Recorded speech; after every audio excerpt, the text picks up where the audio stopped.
ഈശോ മിശിഹായ്ക്ക് സ്തുതിയായിരിക്കട്ടെ.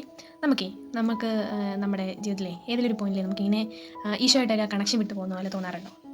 ചിലപ്പോൾ ഒരു ചില സെക്കൻഡ് ആയിരിക്കും, ചിലപ്പോൾ ഒരു മണിക്കൂറൊക്കെ ആയിരിക്കും, ചിലപ്പോൾ ഒരു ദിവസം ഫുൾ ഇങ്ങനെ കണക്ഷൻ വിട്ടു പോലെ തോന്നും, അല്ലെങ്കിൽ ചില വീക്ക് ഫുൾ ഇങ്ങനെ കണക്ഷൻ ഇല്ലാണ്ടിരിക്കുന്ന പോലെയൊക്കെ തോന്നും അല്ലേ?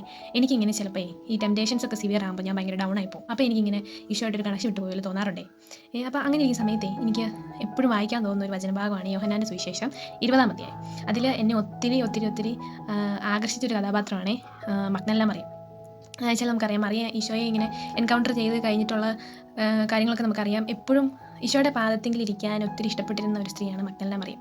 അപ്പം ഈ മറിയം നമുക്കറിയാം ഈശോയുടെ കുരിശുമരണത്തിനൊക്കെ ഫുള്ള് എൻ്റെയർ ഈ ശിശുമാരൊക്കെ ഒളിച്ചിരുന്നപ്പോഴും ഓടിപ്പോയപ്പോഴൊക്കെ പരിശുദ്ധ അമ്മയുടെ കൂടെ മറിയം ഉണ്ടായിരുന്നു.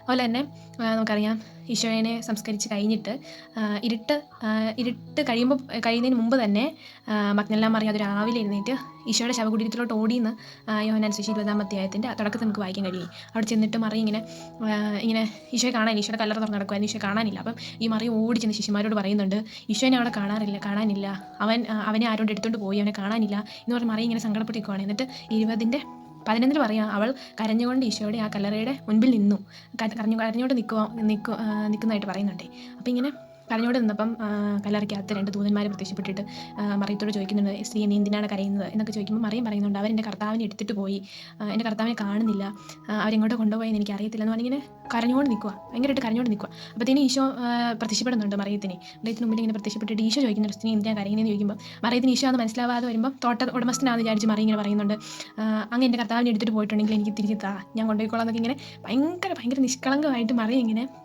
പറയുവാണല്ലോ. ഭയങ്കര നിഷ്കളങ്കമായിട്ട് മറിയം ഇങ്ങനെ കരഞ്ഞു പറയുക. അപ്പോൾ ഇങ്ങനെ ഈശോ മറിയം എന്ന് വിളിക്കുമ്പം ഈശോ തിരിച്ചറിയുന്നുണ്ട് മറിയം. അങ്ങനെ ആ ഒരു രംഗം ഞാനിങ്ങനെ ആലോചിക്കുമ്പം എന്ത് നിഷ്കളങ്കമായിട്ടാണ് മറിയം ഇങ്ങനെ ഈശോ അന്വേഷിക്കുന്നത്. അത് ഈശോനെ കാണാനില്ല, എൻ്റെ ഈശോ എവിടെയാ, ഈശോയെ കാണാനില്ല, ഈശോ വേണമെന്നൊക്കെ ഇങ്ങനെ മറിയം പറയുമ്പം നമ്മൾ ചിന്തിക്കേണ്ട ഒരു കാര്യമേ, അങ്ങനെ ഈശോ ഇങ്ങനെ ഒരു സെക്കൻഡിലും നമ്മൾ ചെറിയ കുഞ്ഞു പാവങ്ങൾ ചെയ്യുമ്പം ഈശോ നകന്നു തോന്നുമ്പോഴേ നമ്മൾ ഈ മറിയത്തെ പോലെ ഈശോയെ അന്വേഷിച്ച് കണ്ടുപിടിക്കണ്ടേ.